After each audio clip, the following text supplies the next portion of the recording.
Et bonjour, c'est Lily. J'espère que vous allez bien. Aujourd'hui, je continue la série de podcasts sur le parcours flamme jumelle. Et donc, ce podcast est dédié à la séparation des flammes jumelles. Ça fait une semaine que j'essaye de le faire et que j'ai un petit peu de mal, que je le coupe à chaque fois. Euh, mais euh, mais ça va le faire. Forcément, l'étape de séparation des flammes jumelles. Alors, quand on dit l'étape, il peut y en avoir plusieurs. Il peut y avoir qu'une seule, comme il peut y en avoir plusieurs. Euh, quand on parle de la phase, enfin celle que je vais détailler aujourd'hui, c'est vraiment celle qui va emmener toutes les compréhensions au chaser. Mais ensuite, il y en a d'autres, et bon, j'en parlerai un petit peu, mais de manière moins détaillée. La phase de séparation des flammes jumelles, donc on est sur un lien qui est déjà souffrant. On a réactivé l'un chez l'autre des blessures, hein, on s'appuie dessus sans le faire exprès.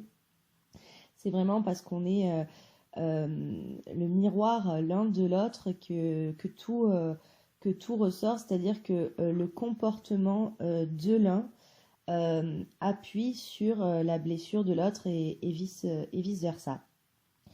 Donc on est sur ce lien qui est souffrant. On a un chaser qui, je le rappelle, a absolument peur que son autre le rejette et le fuit et souffre déjà de ça parce qu'il le voit d'une certaine manière, hein, que son autre est absolument fuyant et rejetant et pas sympa, hein, faut le dire. Euh, le runner peut être absolument terrible dans ces moments-là. Euh, dans le rejet, il peut être d'une dureté absolue. Et on a notre runner donc, qui veut juste fuir et qui rejette ça en bloc en se disant non, c'est pas possible, non, cette personne ne compte pas, alors qu'il sait très bien que si. Mais il se conditionne, hein, en se disant ça et il y croit, je pense. Et donc il fuit, mais il est toujours il y revient. Et donc il y a ce moment où il va prendre la décision de fuir une bonne fois pour toutes, selon lui. Et donc on a la séparation. À ce moment-là, on a le chaser qui est complètement effondré, qui ne comprend pas pourquoi, qui se demande ce qu'il a bien pu faire de mal alors que il a tout essayé pour être parfait, pour être absolument, pour correspondre absolument aux attentes de son autre. Et en fait, forcément c'est pas bon, mais il lui faudra du temps à notre chaser pour comprendre tout ça. Et donc il est absolument effondré. Le runner s'est enfui, donc on va le laisser de côté. Lui, généralement, tout va bien pour lui. Il est triste d'avoir fait souffrir son autre, mais il se met des œillères, hein, des œillères, et donc lui, il vogue un peu vers là où va le mener sa vie. Mais il y reviendra, on le sait tous. Le chaser, lui, à ce moment-là, c'est le moment le plus difficile de sa vie. Euh, il est paralysé. Il ne sait plus qui il est sans son autre. Il, euh, il se pense un moins que rien, qui ne mérite pas d'être aimé. Il est alors on a cette petite corrélation avec une phase de deuil amoureux. Donc en cas de rupture amoureuse, donc quelle qu'elle soit, on a ces phases de deuil qui sont donc le choc et le déni. Ensuite, on a la colère envers la personne qui nous a quittés. Puis vient la période du marchandage, c'est-à-dire si je fais ça, peut-être que la personne va réagir autrement. Donc ça peut être, je vais faire ça comme ça, cette personne va revenir. Ou alors, je vais faire ça pour lui montrer qu'elle n'aurait pas dû partir, etc. On a ensuite la phase de dépression. Puis, on a la phase d'acceptation qui mène vers la reconstruction. Et ensuite, on est prêt à ce moment-là, laisser en se disant, bon, ok, c'est du passé, je suis prêt ou prête à avancer. Et on est prêt à ce moment-là à re-rencontrer quelqu'un. Donc ça, c'est pour une phase de rupture, enfin une rupture amoureuse. Avec le parcours flamme jumelle, ça se passe pas tout à fait de la même façon. Donc on a en premier bien sûr le choc et le déni, mais non, mais c'est pas possible. Tout était absolument merveilleux. Le chaser, il est donc même s'il ne sait pas encore que c'est un lien flamme jumelle, il est déjà éveillé, il a reconnu son autre. Et ça, c'est vraiment important. C'est parce qu'il a reconnu son autre, il sait qu'il y a quelque chose de particulier, il sait au fond de lui ce que c'est, ce que ça pourrait être, ce que ça aurait dû être. Et il comprend pas pourquoi il ressent tout ça. Pourquoi c'est trop fort, pourquoi c'était si fort dans la beauté et pourquoi c'est si fort dans la souffrance. Et il se débat complètement avec ses pensées. Et c'est quelque chose d'absolument terrible parce que personne autour de lui ne comprend ni ne valide quelque part son mal-être parce que il est trop ce mal-être. Et c'est vraiment très très très difficile. C'est toute une phase de remise en question. De là, on va avoir deux sortes de chaser. On va avoir le chaser qui va à ce moment-là entrer dans sa nuit noire de l'âme et qui va en fait comme il est conscient que son autre est son autre, même s'il ne sait pas encore que c'est un parcours flamme jumelle, il reste ce chaser-là relativement droit dans ses bottes. Donc tout ça se fait de manière inconsciente quand même. Et du coup, il ne fuit pas et il rentre dans cette dépression, il ne fuit pas sa souffrance et il rentre dans cette nuit noire de l'âme qui est absolument terrible mais révélatrice. Et donc, ce type de chaser là vont affronter la plus grosse épreuve de leur vie, qui est la nuit noire de l'âme. Donc, je vais vous faire le comparatif avec une nuit de nouvelle lune où tout est sombre et où vous avez dû sûrement le remarquer quand c'est la nouvelle lune. Donc, on voit absolument rien. Et il n'y a aucun bruit d'animaux. Les animaux nocturnes font des petits bruits. Et les nuits de nouvelle lune, ils sont tapis dans l'ombre. Il n'y en a aucun. Il n'y a pas un bruit. Et pour moi, la nuit noire de l'âme, c'est vraiment ça, ce qui se passe au niveau de notre cerveau.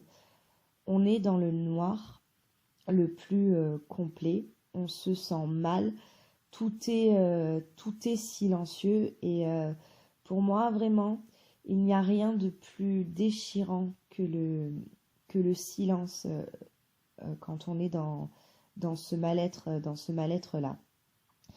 La nuit noire de l'âme, elle peut durer, elle peut être courte et elle peut durer aussi des années. Et à ce moment-là, le chaser va s'adapter et va l'accepter.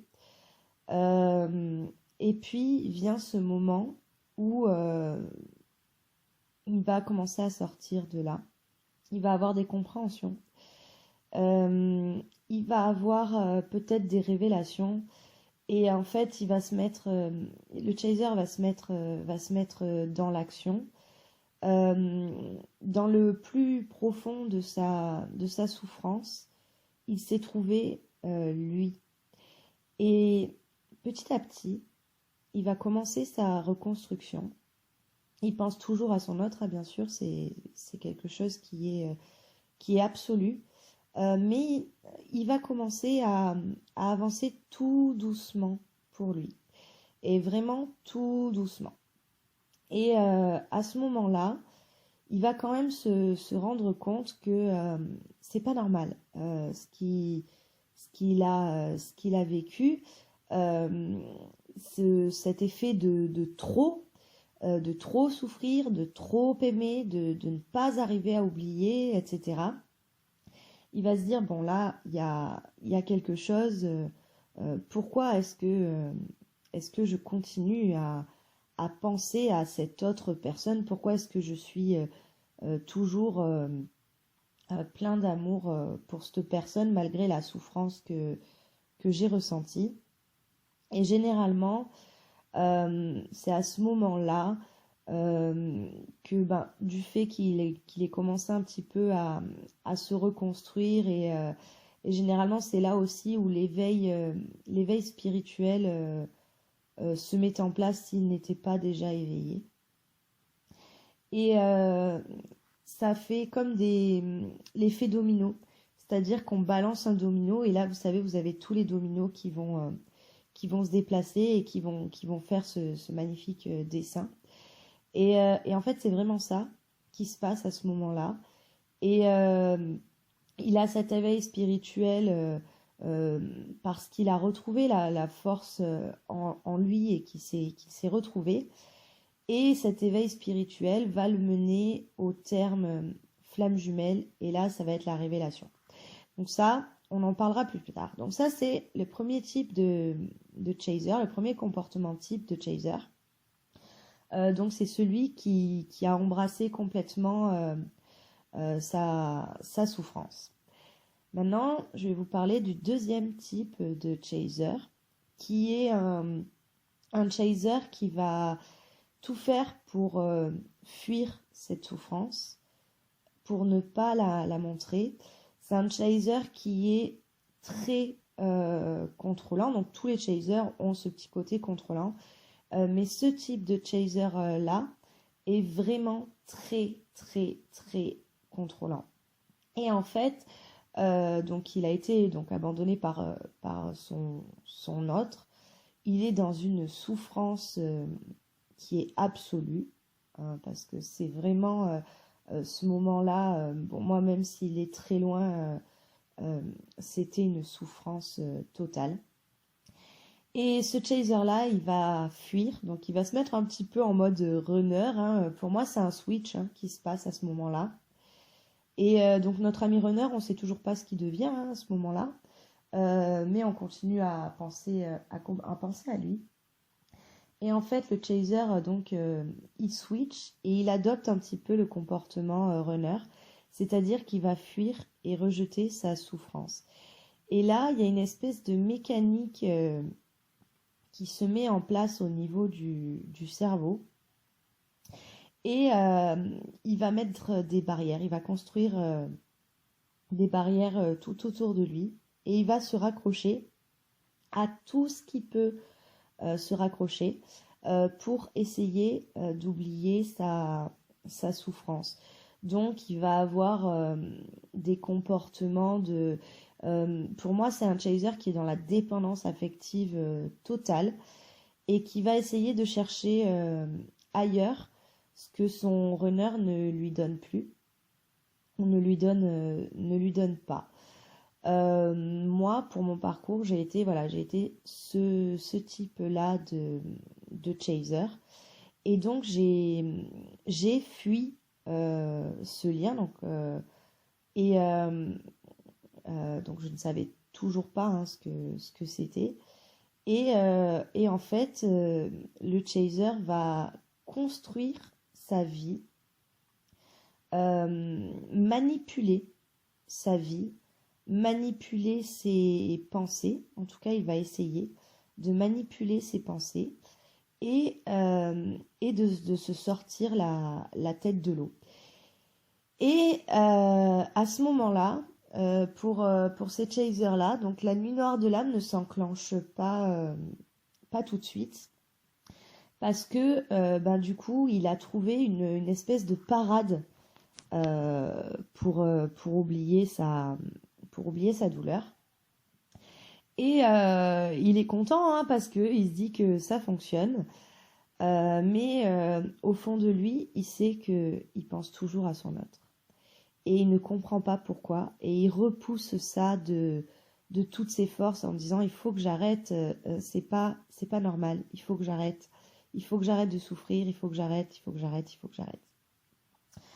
Et ce chaser va construire sa vie en la manipulant. Il va être en aspect extérieur, il va reprendre très très vite une joie de vivre. Mais c'est vraiment à l'extérieur. À l'intérieur, il sait qu'il est en souffrance. Il sait qu'il n'arrive pas à oublier son autre, il n'en parle pas, il se tait. Il ne dit rien à personne, puisque de toute façon, personne ne comprend ça. Et il se dit que peut-être, à force de repousser ses idées et ses pensées, il va finir par oublier. J'ai envie de dire, mon pauvre petit chaser, si tu savais ce qui t'attend.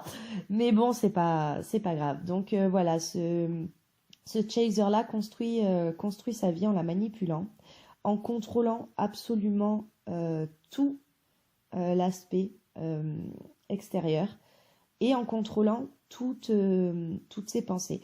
Pour vous donner par exemple un petit peu la folie de cet acte, je vais vous parler un petit peu de moi. Moi, par exemple, pendant cette période, donc, je me suis mise en couple avec quelqu'un. Je savais que je ne l'aimais pas comme j'aurais dû l'aimer. Je savais que j'aimais toujours mon autre, mais d'une façon absolue. Mais je me suis dit à ce moment-là, je ne l'aurai jamais, je vais arriver à oublier. Et j'avais cette personne qui était là et qui était prête à m'offrir, qui m'a offert tout ce que mon autre ne m'offrait pas et me refusait. Et j'ai aimé cette personne, mais pas d'un amour amoureux, on va dire. C'était une très très grosse affection. Et j'ai beaucoup de mal à parler de ça parce que au moment où je me suis rendu compte que j'avais manipulé ma vie, ça a été très très dur de me dire j'ai fait quelque chose d'horrible. Alors il en est ressorti que du bon, mais j'ai quand même fait quelque chose que je ne cautionne pas, que j'ai toujours du mal un petit peu par rapport à ça. Mais c'est pas quelque chose que j'ai fait volontairement. Et c'est vraiment là où je veux en venir, c'est qu'à ce moment-là, le chaser est dans le déni le plus total. Et en fait, il se raccroche à tout ce qu'il peut. Et donc, voilà, donc moi, c'est un petit peu, enfin, c'est totalement ce que j'ai fait.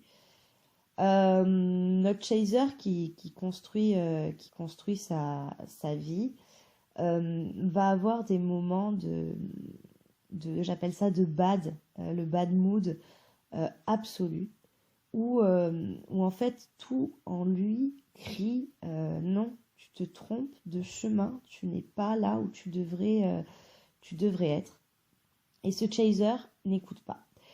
Et donc moi je me souviens très bien de ces moments-là et je suis restée dans le contrôle absolu. Et ce comportement-là m'a amené énormément de compréhension sur le comportement du runner par la suite parce que je pense que c'est ça que fait vraiment le runner. Alors si vous êtes runner, n'hésitez pas à me le dire si je suis dans le vrai ou pas. Mais vraiment c'est comme ça que je vois les choses. Et il y avait ces moments de lucidité, parce que le chaser, il a des moments de lucidité qu'il n'écoute pas, mais qui les a et qui les plonge dans une détresse totale, ou n'importe quoi. Donc je pense qu'il y a un petit peu des synchronicités, des petites choses comme ça aussi, hein, où l'univers fait la petite piqûre de rappel en disant tu n'es pas au bon endroit, tu n'es pas sur ton chemin. Et donc Chaser n'écoute pas, et moi je me souviens de ces petits éclairs de lucidité que j'avais et que j'ai refusé d'écouter.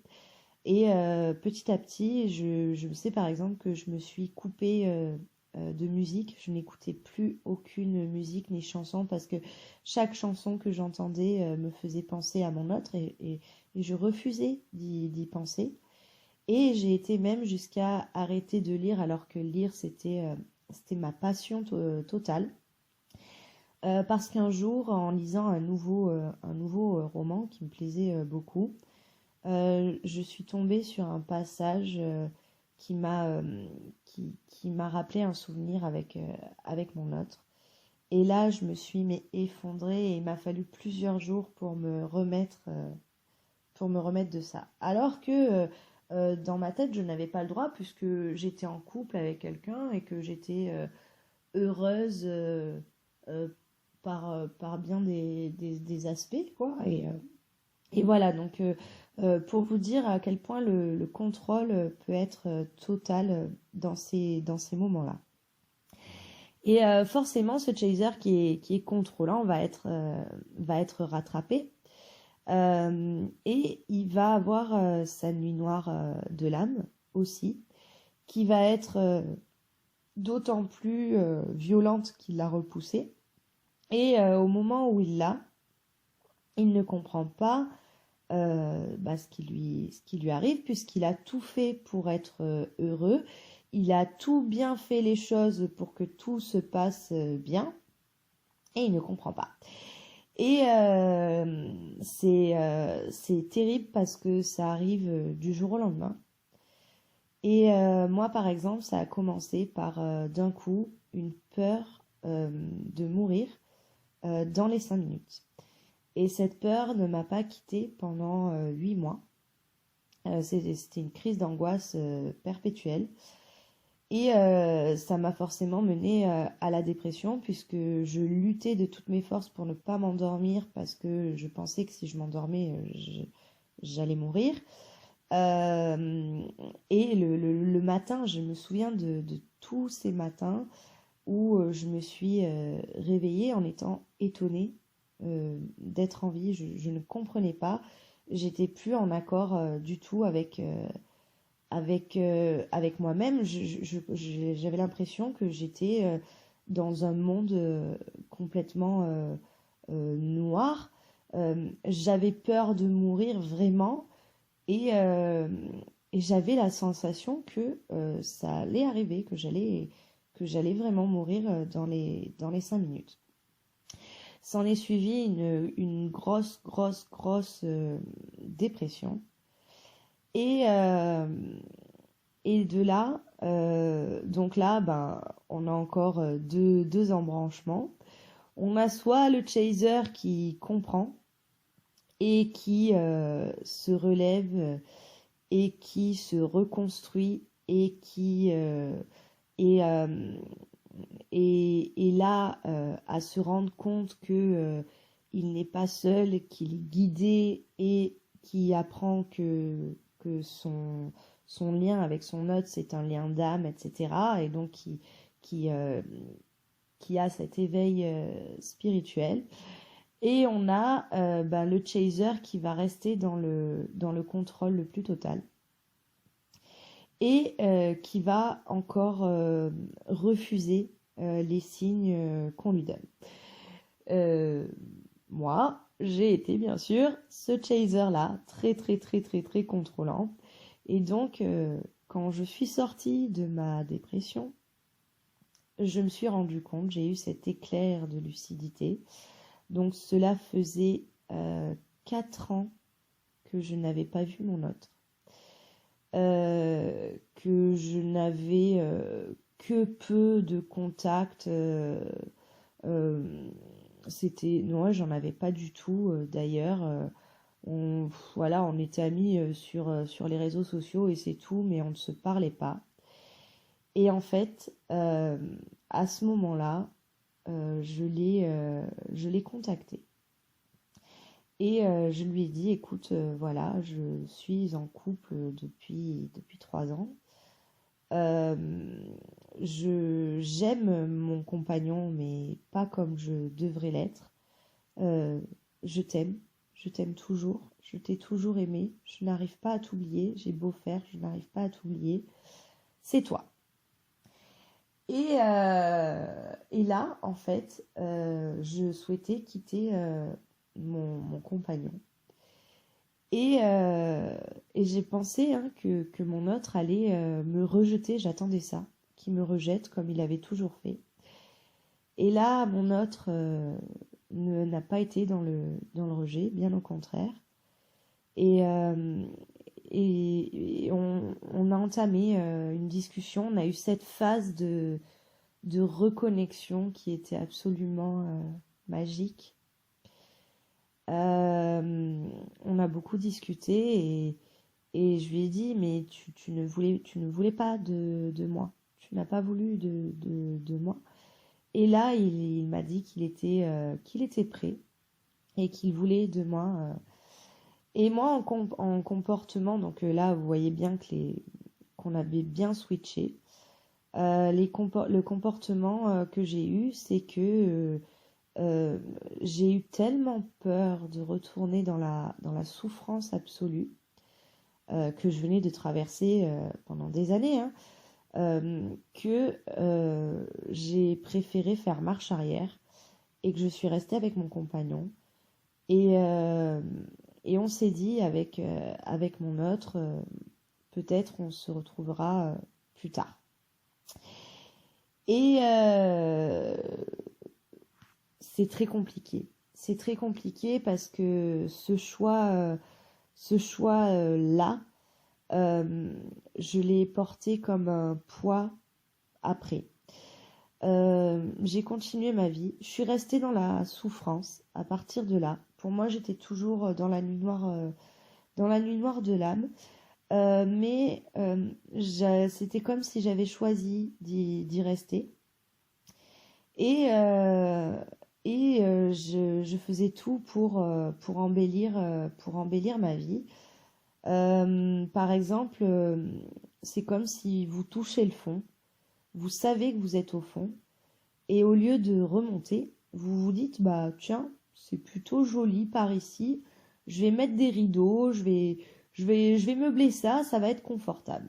Et moi, c'est vraiment ce que j'ai fait. Donc on est vraiment là sur un chaser. Donc là, je vous explique mon parcours pour que vous compreniez. Donc là, on est vraiment sur un chaser qui est on ne peut plus contrôlant et qui a peur de souffrir à nouveau.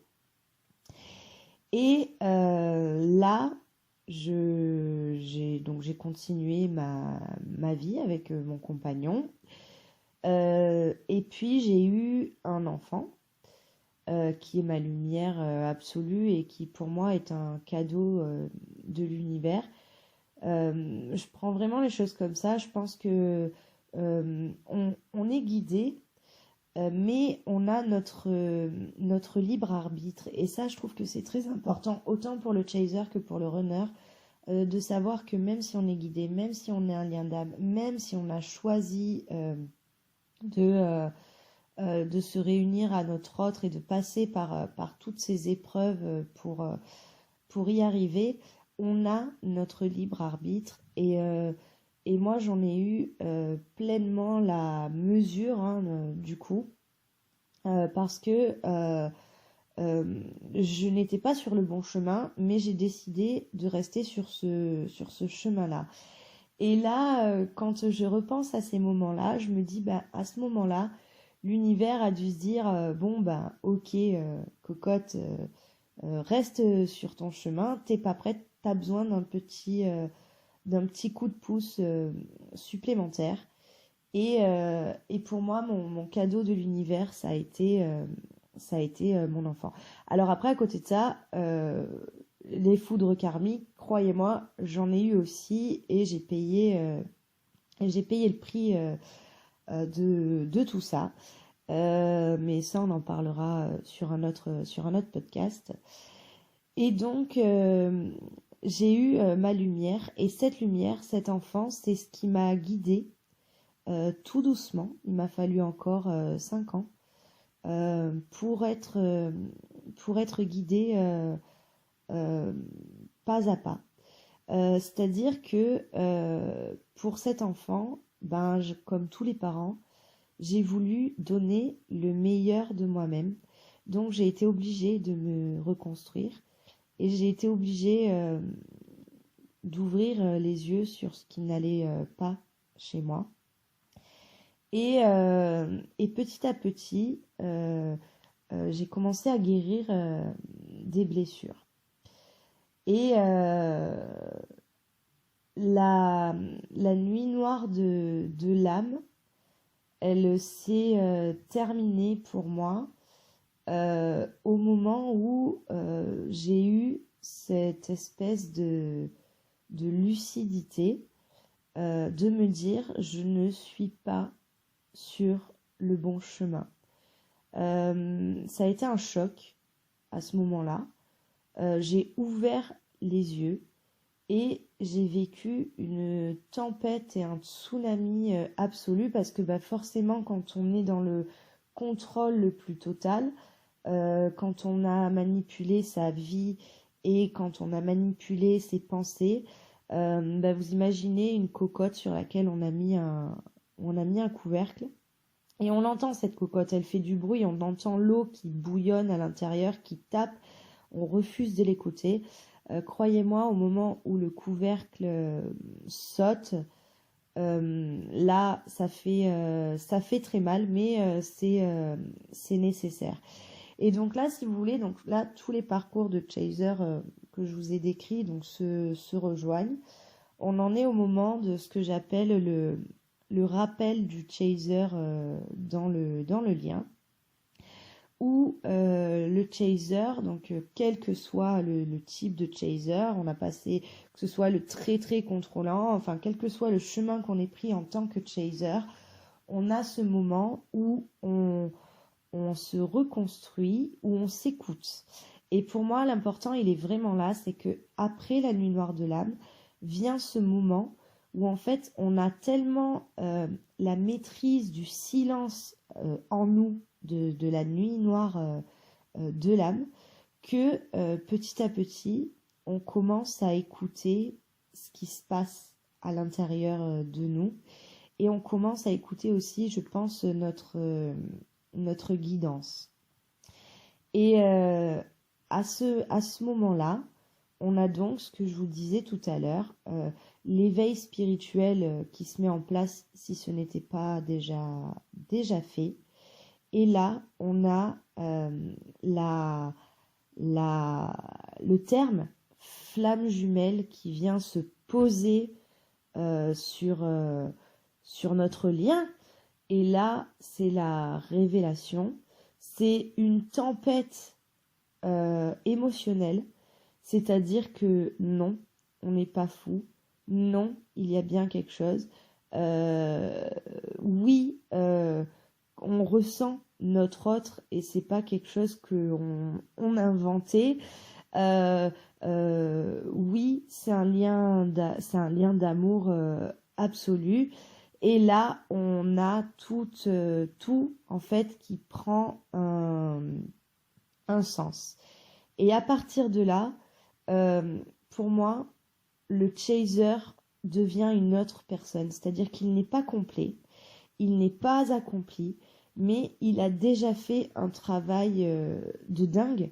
C'est-à-dire que de la souffrance, il a réussi à en sortir déjà de la souffrance et il a réussi à se rendre compte qu'il était quelqu'un qui n'était pas un moins que rien et que sa souffrance avait une raison d'être.